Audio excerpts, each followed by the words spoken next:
आम जनता के 2 करोड़ रुपयों को शासन प्रशासन कैसे बर्बाद करता है, आज ये हम आपको अपनी स्पेशल रिपोर्ट में दिखाएंगे। लगाया गया था वो जो छत बोल सकते हैं, ये पूरी तरीके से नीचे आ गई है। यहाँ पर एसी फिट किया गया था, ये एसी 2 एसी थे यहाँ पे, ये चोरी हो चुका है। यहाँ पर एक चाकू भी पड़ा हुआ है। गनीमत रही कि जो ये चेयर्स हैं वो फिक्स है और यहीं पर सारा विजुअली दिखाया जाता था, और आज ये किसी खंडहर से कम नजर नहीं आता। लेकिन 2 करोड़ रुपए में बना ये तारामंडल ठीक से 2 साल भी नहीं चल पाया। पता चला कि अधिकारियों को भी इस बारे में कुछ भी नहीं पता। चोरों ने इन टाइल्स को भी नहीं छोड़ा। बहुत से लोगों को इस तारामंडल के बारे में पता ही नहीं था। कई शहरों में ये चीज उपलब्ध ही नहीं है। यहाँ ये जो गार्डन आप देख रहे हैं, यहाँ पर चौपाटी का निर्माण कराया जाएगा ताकि जो लोग हैं वो अट्रैक्ट हो। बच्चों के खेलने के लिए जो लगाया जाता है, कहाँ करे बच्चा स्लाइड, जो व्यवस्था नगर निगम के द्वारा करानी चाहिए थी वो पूरी तरीके से फेल नजर आती है। तारामंडल तो खंडहर हो चुका है और ये गार्डन अपनी बदहाली की तस्वीर खुद बयां कर रहा है, क्योंकि ये जो पैसा लगा है वो हमारा है, वो आपका है।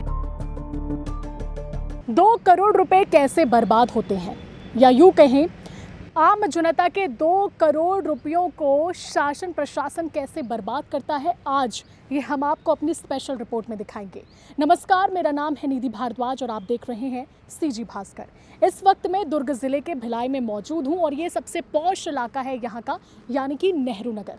नेहरू नगर के ठीक बाजू में आप देख सकते हैं कि ये हाईवे है और उसके यहाँ पर बना हुआ है ये नेहरू प्लानिटेरियम, जो कि एक उद्यान में मौजूद है। कांग्रेस शासनकाल में इस नेहरू प्लानिटेरियम यानी कि तारामंडल का निर्माण हुआ था। 3 साल इसे बीत चुके हैं, लेकिन 2 करोड़ रुपए में बना ये तारामंडल ठीक से 2 साल भी नहीं चल पाया। हालात आज ये हैं कि इस तारामंडल के अंदर जो कीमती सामान थे, जैसे कि एसी, साउंड बॉक्स, ये सभी चीज़ें चोरी हो चुकी है। और सबसे बड़ी बात, जो निगम के अधिकारी हैं उन्हें इस बात तक की भनक नहीं लगी। तो चलिए अब आपको इस तारामंडल के बारे में बताते हैं। तो 2018 में छत्तीसगढ़ में कांग्रेस की सरकार थी और मुख्यमंत्री थे भूपेश बघेल। भिलाई नगर निगम को उन्होंने इस दौरान कई सारी सौगातें दी, जिनमें से एक था ये नेहरू प्लानिटेरियम, जो कि बाल उद्यान के ठीक बाजू वाले गार्डन में बनाने के लिए प्रस्तावित हुआ। 2 करोड़ रुपए की लागत से इसका निर्माण कार्य 2018 में ही शुरू हो गया था। इंडियन नहीं बल्कि रशिया से इसके लिए इंजीनियर्स बुलाए गए, जिन्होंने इसका पूरा निर्माण करवाया और 2023 में ये आखिरकार बनकर तैयार हुआ। 19 सितंबर को 2023 में तत्कालीन मुख्यमंत्री भूपेश बघेल ने इसका लोकार्पण किया। लेकिन सबसे खास बात अब यहाँ आती है कि लोकार्पण के ठीक 2 दिनों बाद ही इस प्लानिटेरियम में तकनीकी खराबी आ गई। बताया जाता है कि जब इसका लोकार्पण हुआ उसके ठीक 1-2 दिन बाद काफ़ी तेज़ बारिश हुई, आंधी तूफान आया और जो यहाँ का छत था वो फट गया और उसमें कई तरह की समस्याएं आई, जिसकी वजह से इसे आम पब्लिक के लिए बंद कर दिया गया। कई दिनों तक ये इसी तरीके से बंद पड़ा रहा। जब मीडिया ने इस खबर को प्रमुखता से उठाई, तब जाकर नगर निगम जागा और अधिकारियों ने इसकी मरम्मत करवाई। रशिया से इंजीनियर्स को बुलाया गया और उन्होंने इसे ठीक कराया, जिसके बाद पब्लिक के लिए इसे ओपन किया गया। इसके बाद भिलाई नगर निगम ने इस तारामंडल को चलाने की जिम्मेदारी एक प्राइवेट एजेंसी को सौंपी। प्राइवेट एजेंसी ने ठेका तो उठा लिया, काम भी शुरू किया, लेकिन कुछ समय बाद एजेंसी ने अपने हाथ खड़े कर दिए, ये कहकर कि यहाँ पर तो लोग ही नहीं आते, हमारा तो छोड़िए, हमारे जो कर्मचारी यहाँ पर तैनात रहते हैं उनकी सैलरी निकलना भी यहाँ पर मुश्किल हो जाती है। ऐसा कहकर एजेंसी ने यहाँ से काम छोड़ दिया, जिसके बाद से ये जो प्लानिटेरियम है, तारामंडल है, वो धीरे धीरे खंडहर में तब्दील होता गया। तो चलिए अब आपको इस तारामंडल के बारे में बताते हैं। मेरे पीछे आप एक ये बोर्ड देख पा रहे होंगे, सोलार सिस्टम का सन है, सारे प्लैनेट्स इसके इर्द गिर्द घूम रहे हैं। तो कुछ इसी तरीके से ये प्लानिटेरियम भी बनाया गया है। प्लानिटेरियम यानी कि तारामंडल, बेसिकली इसमें एक डोम शेप का छत बनाया जाता है, जिसमें प्रोजेक्टर होती है और जो यूनिवर्स से जुड़ी चीज़ें होती हैं, जैसे कि प्लैनेट, सन, मून, ये सारी तमाम चीज़ें उसमें दर्शाई जाती है। लोगों को ब्रह्मांड और विज्ञान के बारे में बताया जाता है। छोटी उम्र से जो बच्चों में शिक्षा दी जाती है यूनिवर्स को लेकर, वो अगर इस तरीके से प्लानिटेरियम यानी कि तारामंडल में आकर जब वो फिल्म देखते हैं, विजुअली चीज़ों को समझते हैं, तो उनके अंदर जो ज्ञान है वो और अच्छे तरीके से भरता है। इसी उद्देश्य से जो सरकार है वो अलग अलग जगह प्लानिटेरियम का निर्माण करवाती है। उद्देश्य के साथ भिलाई नगर निगम में भी ये खास प्लानिटेरियम का स्थापना किया गया। टिकट का जो प्राइस है वो भी बता देते हैं कि 50 रुपये तय किया गया था प्रत्येक पर्सन, और शाम को 5 बजे से 7 बजे तक ये ओपन रहता था। 20 से 25 मिनट की फिल्म दिखाई जाती थी। शुरुआत में तो लोगों का रुझान काफ़ी अच्छा रहा, लेकिन धीरे धीरे जो लोगों की यहाँ पर आवाजाही है वो कम होती गई। और आज हम आपको वर्तमान में दिखाते हैं कि आखिर ये अंदर से कैसा दिखता है। तो चलिए अब आपको इस 2 करोड़ की लागत से बना तारामंडल का अंदर का नज़ारा दिखाते हैं कि आज वर्तमान में ये किस हालात में पड़ा हुआ है। तो पहले देखिए कि ये जो दरवाज़ा है वो पूरी तरीके से टूट चुका है। अब इसमें हम एंटर करते हैं तो ये देखिए चेयर्स पड़ी हुई हैं, और ये जो स्क्रीन लगाया गया था वो जो छत बोल सकते हैं ये पूरी तरीके से नीचे आ गई है। यहाँ पर एसी फिट किया गया था, ये एसी 2 एसी थे यहाँ पे, ये चोरी हो चुका है।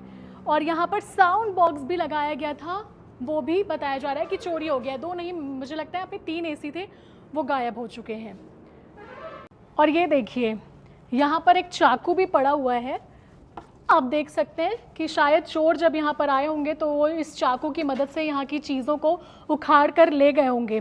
गनीमत रही कि जो ये चेयर्स हैं वो फिक्स है, इसी वजह से इन चेयर्स को कुछ नुकसान नहीं पहुँचा।